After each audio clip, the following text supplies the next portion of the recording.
Hi hello റീസ്റ്റാർട്ടിൻ്റെ പുതിയൊരു വീഡിയോയിലേക്ക് എല്ലാവർക്കും സ്വാഗതം. നമ്മളിപ്പോൾ പഠിച്ചുകൊണ്ടിരിക്കുന്നത് സൈക്കോളജിയിലെ പഠന സിദ്ധാന്തങ്ങളെക്കുറിച്ചാണ് അല്ലേ. ഇന്ന് നമ്മൾ പഠിക്കാൻ പോകുന്നത് ഗാഗ്നിയുടെ പഠന ശ്രേണികളെക്കുറിച്ചാണ് കേട്ടോ. അപ്പോൾ നമുക്ക് ക്ലാസ്സിലേക്ക് പോകാം. അതിന് മുൻപ് ആദ്യമായിട്ട് നമ്മുടെ ചാനൽ കാണുന്നവരാണെങ്കിൽ ഒന്ന് സബ്സ്ക്രൈബ് ചെയ്യുക, അടുത്തുള്ള ബെല്ലൈക്കൺ ഒന്ന് എനാബിൾ ചെയ്ത് വെക്കുക കേട്ടോ. അപ്പോൾ നമുക്ക് വീഡിയോയിലേക്ക് ഗാഗ്നിയുടെ പഠനത്തിൻ്റെ ക്രമീകരണ ശ്രേണി അല്ലെങ്കിൽ പഠന ശ്രേണി എന്നൊക്കെ അറിയപ്പെടുന്നു. ഈ ഒരു ശ്രേണി എങ്ങനെയാണ് ക്രമീകരിച്ചിരിക്കുന്നതെന്ന് ചോദിച്ചാൽ ലളിതമായതിൽ നിന്ന് സങ്കീർണമായതിലേക്കാണ് ക്രമീകരിച്ചിരിക്കുന്നത്. മുന്നറിവ് ഇവിടെ ആവശ്യമാണ്. ഇദ്ദേഹത്തിന്റെ ഫേമസ് ബുക്കാണ് കണ്ടീഷൻസ് ഓഫ് ലേണിംഗ്. ഗാഗ്നിയുടെ ഫേമസ് ബുക്ക് ഏതാണ്? Conditions of learning. ഇദ്ദേഹം 8 തലങ്ങളാണ് ഇതിൽ പറയുന്നത് കേട്ടോ. ഈ ഒരു ശ്രേണിയിൽ 8 തലങ്ങളാണ് പറയുന്നത്. അതുകൂടെ നമുക്ക് നോക്കാം. അതിനു മുൻപ് ഗാഗ്നി പഠനത്തെക്കുറിച്ച് പറഞ്ഞത് എന്താണെന്ന് നോക്കാം.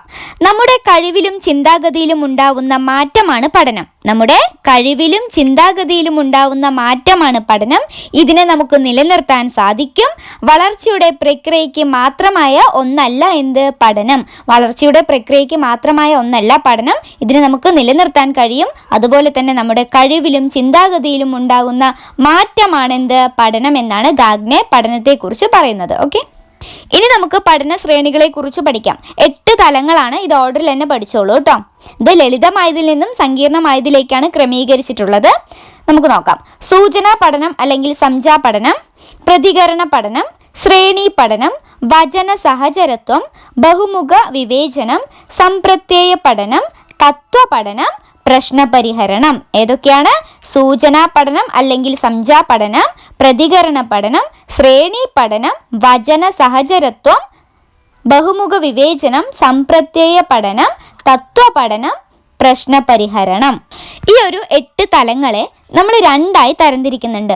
താഴ്ന്ന തലമെന്നും ഉയർന്ന തലമെന്നും, അല്ലെങ്കിൽ വ്യവഹാര വശങ്ങളെന്നും വൈജ്ഞാനിക വശങ്ങളെന്നും 2ആയി തരംതിരിക്കുന്നുണ്ട് കേട്ടോ. താഴ്ന്ന തലം അല്ലെങ്കിൽ വ്യവഹാര വശങ്ങളിൽ വരുന്നതാണ് സൂചക പഠനം, ചോദക പ്രതികരണം, ശ്രേണി പഠനം, വചന സഹചരത്വം കേട്ടോ.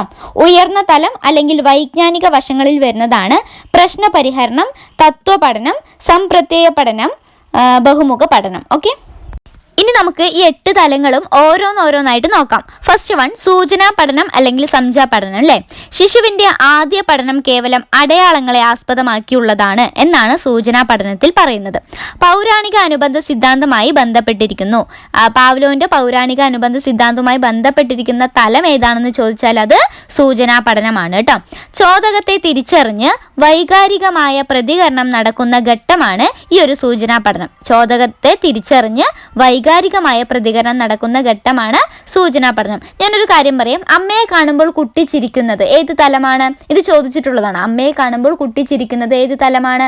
അത് സൂചനാ പഠനം അല്ലെങ്കിൽ സംജ്ഞാ പഠനമാണ് കേട്ടോ. അടുത്ത തലമാണ് ചോദക പ്രതികരണ പഠനം.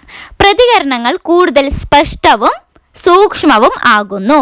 അതുപോലെ തന്നെ പേശി ചലനങ്ങൾ സ്ഥൂലത്തിൽ നിന്ന് സൂക്ഷ്മത്തിലേക്കാണ് അല്ലെ. പേശി ചലനങ്ങൾ സ്ഥൂലത്തിൽ നിന്ന് സൂക്ഷ്മത്തിലേക്കാണ് അല്ലെ. പിന്നെന്താ? സ്കിന്നറുടെയും തോണ്ടേക്കിന്റെയും സിദ്ധാന്തത്തെ ആസ്പദമാക്കിയുള്ള തലമാണ് ചോദക പ്രതികരണം കേട്ടോ. ഇവിടെ ചോദിക്കാവുന്ന ക്വസ്റ്റ്യൻ എങ്ങനെയാന്ന് വെച്ചാൽ, ചുവന്ന സിഗ്നൽ കാണുമ്പോൾ നിങ്ങൾ വണ്ടി നിർത്തുന്നു, പച്ച സിഗ്നൽ കാണുമ്പോൾ വണ്ടി ഓടിക്കുന്നു. ഈ ഒരു തലം, ഇത് മനസ്സിലാക്കുന്ന തലം ഏതാണെന്നാണ് ചോദിച്ചിരിക്കുന്നത്. അത് ചോദക പ്രതികരണ തലമാണ് കേട്ടോ. ചോദക പ്രതികരണ പഠനമാണ് ഇവിടെ നടക്കുന്നത്. അതാണ് പറയുന്നത് ചോദക പ്രതികരണങ്ങൾ കൂടുതൽ സ്പഷ്ടവും സൂക്ഷ്മവും ആകുന്നു എന്ന് പറയാനുള്ള കാരണം ഇതാണ് കേട്ടോ. അടുത്ത തലമാണ് ശ്രേണി പഠനം അല്ലെങ്കിൽ നൈപുണ്യ പഠനം. ചോദക പ്രതികരണ പഠനങ്ങളിൽ നിന്ന് ലഭിച്ച പല അനുഭവങ്ങളും ഒന്നിച്ചു ചേർത്ത് പുതിയ ശ്രേണികൾ ഉണ്ടാക്കുന്നു. ഇതിനെയാണ് പറയുന്നത് ശ്രേണി പഠനം അല്ലെങ്കിൽ നൈപുണ്യ പഠനം, അതും അല്ലെങ്കിൽ ശൃംഖലാ പഠനം എന്നൊക്കെ പറയാട്ടോ. ഓർഡറിൽ പഠിക്കുന്നു, അതുപോലെ തന്നെ ഓർഡറിൽ വേർഡ് എഴുതാൻ പഠിക്കുന്നു. ഇതൊക്കെ ശ്രേണി പഠനത്തിൽ പെടുന്നതാണ് കേട്ടോ. ഇതിൽ വരുന്ന ക്വസ്റ്റ്യൻ എങ്ങനെയാന്ന് വെച്ചാൽ, അക്ഷരങ്ങൾ പഠിച്ച കുട്ടി അതുപയോഗിച്ച് വാക്കുകൾ പഠിച്ച കുട്ടി വാചകവും ആക്കുന്നു. ഇത് ഏത് തലമാണെന്ന് ചോദിച്ചാൽ നിങ്ങൾ ഏത് പറയും? ശ്രേണി പഠനം അല്ലെങ്കിൽ നൈപുണ്യ പഠനം, അതും അല്ലെങ്കിൽ ശൃംഖലാ പഠനം എന്ന് നമുക്ക് പറയാം കേട്ടോ. അക്ഷരങ്ങൾ പഠിച്ച കുട്ടി അതുപയോഗിച്ച് വാക്കുകൾ ഉണ്ടാക്കുന്നു. വാക്കുകൾ പഠിച്ച കുട്ടി വാചകവും ഉണ്ടാക്കുന്നു. ഇതിനെ പറയുന്ന പേരാണ് ശ്രേണി പഠനം.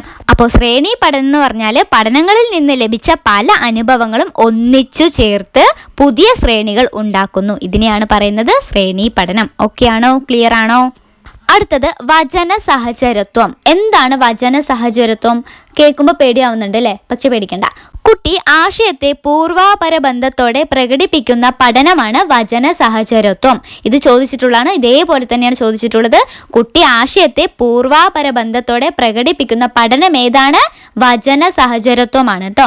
ഉന്നത നിലവാരം പുലർത്തുന്ന വാചിക ശ്രേണീകരണമാണ് ഇവിടെ നടക്കുന്നത്. ഉന്നത നിലവാരം പുലർത്തുന്ന വാചിക ശ്രേണീകരണമാണ് വചന സഹചരത്വത്തിൽ നടക്കുന്നത്. ആശയ ആവിഷ്കാരത്തിൽ അടുക്കും ചിട്ടയൊക്കെ ഉണ്ടാവുന്നത് ഈ ഒരു തലത്തിൽ എത്തുമ്പോഴാണ് കേട്ടോ. ആശയ ആവിഷ്കാരത്തിൽ അടുക്കും ചിട്ടയൊക്കെ ഉണ്ടാവുന്നത് എപ്പോഴാണ്? വചന സഹചരത്വം എത്തുമ്പോഴാണ്. അടുത്തത് ബഹുമുഖ വിവേചനം. ഒരുപോലെ ഇരിക്കുന്ന രണ്ട് വ്യത്യസ്ത കാര്യങ്ങളെ വേർതിരിച്ചറിയാൻ പഠിക്കുന്നു. പിന്നെന്താ അതിൻ്റെ പ്രത്യേകത? വിവേചന ശക്തി വികസിക്കുന്നു. എന്തൊക്കെയാണ്? ഒരേപോലെ ഇരിക്കുന്ന രണ്ട് വ്യത്യസ്ത കാര്യങ്ങളെ വേർതിരിച്ചറിയാൻ പഠിക്കുന്നു, വിവേചന ശക്തി വികസിക്കുന്നു. ഇപ്പോൾ ഫോർ എക്സാമ്പിൾ നമ്മൾ ഫോർ എന്ന് എഴുതില്ലേ, FOR 4 എന്നും FOUR 4 എന്നും നമുക്ക് വേർതിരിച്ചറിയാൻ കഴിയുന്നു. ഇതിനെയാണ് പറയുന്നത് ബഹുമുഖ വിവേചനം എന്ന്. ഇപ്പോൾ സ്കൂൾ പൂന്തോട്ടത്തിൽ പോയി പലതരം സസ്യങ്ങൾ കാണുന്നുണ്ട് അല്ലേ? ഇതിനെ വേർതിരിച്ച് നമുക്കറിയാൻ സാധിക്കുന്നില്ലേ? ഈ ഒരു കഴിവിനെയാണ് ബഹുമുഖ വിവേചനം എന്ന് പറയുന്നത്. ഓക്കെ, അടുത്ത തലം സംപ്രത്യയ പഠനം അല്ലെങ്കിൽ ആശയ പഠനം. മൂർത്ത പഠനത്തിൽ നിന്ന് അമൂർത്ത പഠനത്തിലേക്ക് ഒരു കാൽവെപ്പ് നടത്തുന്നു. എന്താണ്? മൂർത്ത പഠനത്തിൽ നിന്ന് അമൂർത്ത പഠനത്തിലേക്ക് ഒരു കാൽവെപ്പ് നടത്തുന്ന ഘട്ടമാണ് അല്ലെങ്കിൽ തലമാണ് സംപ്രത്യയ പഠനം അല്ലെങ്കിൽ ആശയ പഠനം. ഈ ഒരു തലത്തിലെത്തുമ്പോൾ കുട്ടികൾ എന്താ ചെയ്യുക? കുട്ടികൾ ആശയത്തെ വർഗീകരിച്ചും വിവേചിച്ചും സാമാന്യവൽക്കരണത്തിൽ എത്തുന്ന ഒരു തലമാണ് എന്ത്? ഈ ഒരു സംപ്രത്യയ പഠനം അല്ലെങ്കിൽ ആശയ പഠനം എന്നുകൊണ്ട് ഉദ്ദേശിക്കുന്നത്. താരതമ്യം, വർഗീകരണം, സാമാന്യവൽക്കരിക്കാനുള്ള കുട്ടികളുടെ കഴിവൊക്കെ ഈ ഒരു സംപ്രത്യയ പഠനത്തിലാണ് കേട്ടോ. അടുത്ത തലമാണ് തത്വപഠനം. ആശയങ്ങൾ തമ്മിൽ ബന്ധം സ്ഥാപിക്കുമ്പോഴാണ് തത്വങ്ങൾ ഉണ്ടാകുന്നത്. തത്വങ്ങൾ എങ്ങനെയാണ് ഉണ്ടാകുന്നത്? ആശയങ്ങൾ തമ്മിൽ ബന്ധം സ്ഥാപിക്കുമ്പോൾ. ഗാഗ്നിയുടെ അഭിപ്രായത്തിൽ 2-3 ആശയങ്ങളുടെ അർത്ഥപൂർണമായ ശൃംഖലയാണ് തത്വപഠനം. 2-3 ആശയങ്ങളുടെ അർത്ഥപൂർണമായ ശൃംഖലയാണ് തത്വപഠനം. ക്വസ്റ്റ്യൻ വന്നിട്ടുണ്ട് ഇതേപോലെ തന്നെ. എങ്ങനെയാണ് വന്നത്? ഗാഗ്നിയുടെ അഭിപ്രായത്തിൽ 2-3 ആശയങ്ങളുടെ അർത്ഥപൂർണമായ ശൃംഖലയാണ് ഡാഷ്. ഏതാണ്? തത്വപഠനം. ഓക്കെ, അടുത്തത് ഗാഗ്നിയുടെ ലാസ്റ്റിലെ തലമാണ് കേട്ടോ, പ്രശ്നപരിഹരണം. പഠിച്ച തത്വങ്ങൾ ഉപയോഗിച്ച് പ്രശ്നപരിഹരണം നടത്തുന്ന ഒരു തലമാണ് ഇത് പ്രശ്നപരിഹരണം എന്നുകൊണ്ട് ഉദ്ദേശിക്കുന്നത്. ഓക്കെ, ഗാഗ്നിയുടെ പഠന ശ്രേണിയിലെ ഏറ്റവും ഉയർന്ന തലം ഏതാണെന്ന് ചോദിച്ചാൽ അത് പ്രശ്നപരിഹരണമാണ് കേട്ടോ. ഗാഗ്നിയുടെ പഠന ശ്രേണിയിൽ ഏറ്റവും ഉയർന്ന തലം ഏതാണ്? പ്രശ്നപരിഹരണമാണ്. ഗാഗ്നെ പഠന ശ്രേണിയെ തരംതിരിച്ചത് പഠന സങ്കീർണതയെ അനുസരിച്ചിട്ടാണ്. പഠന സങ്കീർണതയെ അടിസ്ഥാനമാക്കിയിട്ടാണ് ഗാഗ്നെ പഠന ശ്രേണിയെ തരംതിരിച്ചിട്ടുള്ളത് കേട്ടോ. ഇതുകൂടെ ഒന്ന് ഓർത്തു വെച്ചോളൂ. ഇനി നമുക്ക് ഗാഗ്നിയുമായി ബന്ധപ്പെട്ട അല്ലെങ്കിൽ പഠന ശ്രേണിയുമായി ബന്ധപ്പെട്ട PYQ നോക്കാം കേട്ടോ. ഗാഗ്നിയുടെ പഠന ശ്രേണിയിലെ ഏറ്റവും ഉയർന്ന തലം നമ്മളിപ്പോൾ പറഞ്ഞുള്ളൂ, ഏതാണ്? പ്രശ്നപരിഹരണമാണ് അല്ലേ? ഗാഗ്നിയുടെ പഠന ശ്രേണിയിലെ ഏറ്റവും ഉയർന്ന തലം ഏതാണ്? പ്രശ്നപരിഹരണമാണ്. അമ്മയെ കാണുമ്പോൾ കുട്ടി ചിരിക്കുന്നത് ഏത് തലമാണ്? ഇത് നമ്മൾ ആ ഒരു തലത്തെക്കുറിച്ച് പഠിക്കുമ്പോൾ നമ്മൾ ഡിസ്കസ് ചെയ്ത ഒരു ക്വസ്റ്റ്യൻ ആണ്. ഏതാണ്? അമ്മയെ കാണുമ്പോൾ കുട്ടി ചിരിക്കുന്നത് ഏത് തലമാണ്? ചോദകത്തെ തിരിച്ചറിഞ്ഞ് വൈകാരികമായ പ്രതികരണം നടത്തുന്നു. അത് ഏത് തലമാണ്? ഏതിലാണ് നമ്മൾ പഠിച്ചത്? യെസ്, സൂചനാ പഠനം അല്ലെങ്കിൽ സംജാ പഠനം അല്ലേ? സൂചനാ പഠനം അല്ലെങ്കിൽ സംജാ പഠനമാണ്. ഇത് തന്നെയല്ലേ ഈ ക്വസ്റ്റ്യൻ ആയിട്ട് വന്നിരിക്കുന്നത്. അമ്മയെ കാണുമ്പോൾ കുട്ടി ചിരിക്കുന്നത് ഏത് തലം? സംജാ പഠനം. അടുത്ത ക്വസ്റ്റ്യൻ, ചുവന്ന സിഗ്നൽ കാണുമ്പോൾ നിങ്ങൾ വണ്ടി നിർത്തുന്നു, പച്ച സിഗ്നൽ കാണുമ്പോൾ വണ്ടി ഓടിക്കുന്നു. ഇത് ഏത് തലമാണ്? ഏത് തലമാണ്? ചോദക പ്രതികരണമാണ് അല്ലേ?